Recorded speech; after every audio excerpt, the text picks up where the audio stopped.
अब हम plastic surgery को देखें। मुझे लगता है कि दुनिया में सबसे पहली प्लास्टिक सर्जरी शरीर मनुष्य का और माथा हाथी का, गणेश जी का निर्माण।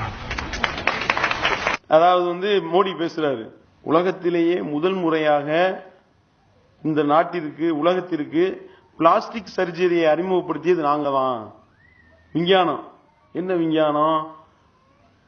பிள்ளையாருடைய தலையை பாத்தீங்களா? ஞானத்துல இருக்கா? பேச சிரிக்கிறது சொல்லல, மோடி பேசியிருக்காரு.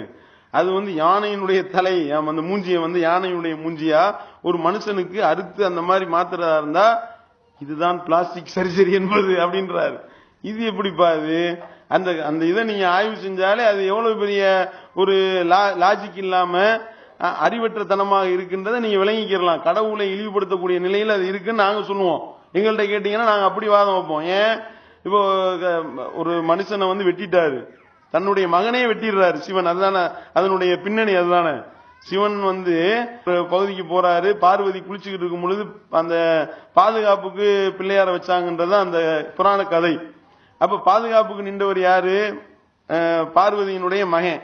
பார்வதி எப்படி உருவாக்குனாங்கன்றது அது மகனைய பத்தி இவருக்கு தெரியலையா அப்படின்னா, பார்வதி தன்னுடைய உடல்ல உள்ள அழுக்கையெல்லாம் தயார் செஞ்சு எடுத்து உருட்டி ஒரு உருவத்தை கொடுத்தாங்க. அதுதான் அவருடைய மகன் சொல்லி நம்பப்படுது. சரியா? இப்படி ஒரு ஆள் நின்னவனே சிவன் அந்த வழியா வந்தாராம். புராணத்துல உள்ளது சொல்றேன், இழிவுபடுத்துறதுக்காக சொல்லல, என்ன உள்ளதா அதை பேசுறேன்.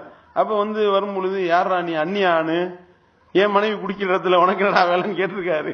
உடனே இல்ல இல்ல நான் பையன்தான், அதெல்லாம் எனக்கு தெரியாது, இல்ல நீங்க போகக்கூடாது. கடுப்புல என்ன செஞ்சிட்டாரு, ஒரே வெட்டா வெட்டிட்டாராம். தலை உளுந்துருச்சு. உளுந்தவனே பார்வதி நம்ம மயங்க, நான் தாங்க தயார் பண்ணேன் இவனை, அதுக்கிட்ட நீங்க இப்படி போட்டு வெட்டி போட்டீங்களே அப்படின்னு சொன்னவனையுமே அப்ப என்ன செய்யறதுன்னு பார்த்தாராம் சிவன். அந்த வழியா ஒரு யானை வந்திருக்கு, அது மண்டையை வெட்டி தூக்கி இதுல வச்சு விட்டு இப்படிதான் பிள்ளையார் உருவானதாக புராணத்துல நம்புறாங்க. இதுக்குதான் இதைத்தான் மோடி சொல்றாரு பிளாஸ்டிக் சர்ஜரியா. பாத்துக்கிறீங்க, இது எப்படி பிளாஸ்டிக் சர்ஜரி ஆகும்? சிவன் அவர் கடவுளாக இருப்பாரே, ஆனால் கடவுளுக்கு எல்லாம் தெரிஞ்சிருக்கணும்.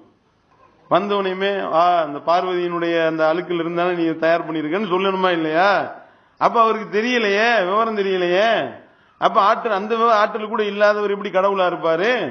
சரி ஓகே, அவசரப்பட்டு வெட்டிட்டாரு. அவசரப்படுறவர் கடவுளா இருப்பாரா? தப்பு பண்ணிட்டாரு. தப்பு பண்றவர் கடவுளா இருக்க முடியாது, வெட்டிட்டாரு.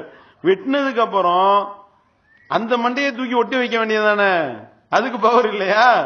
அதையும் அந்த யானை என்ன பாவம் பண்ணுச்சு? அந்த பக்கம் வந்தது தப்பா?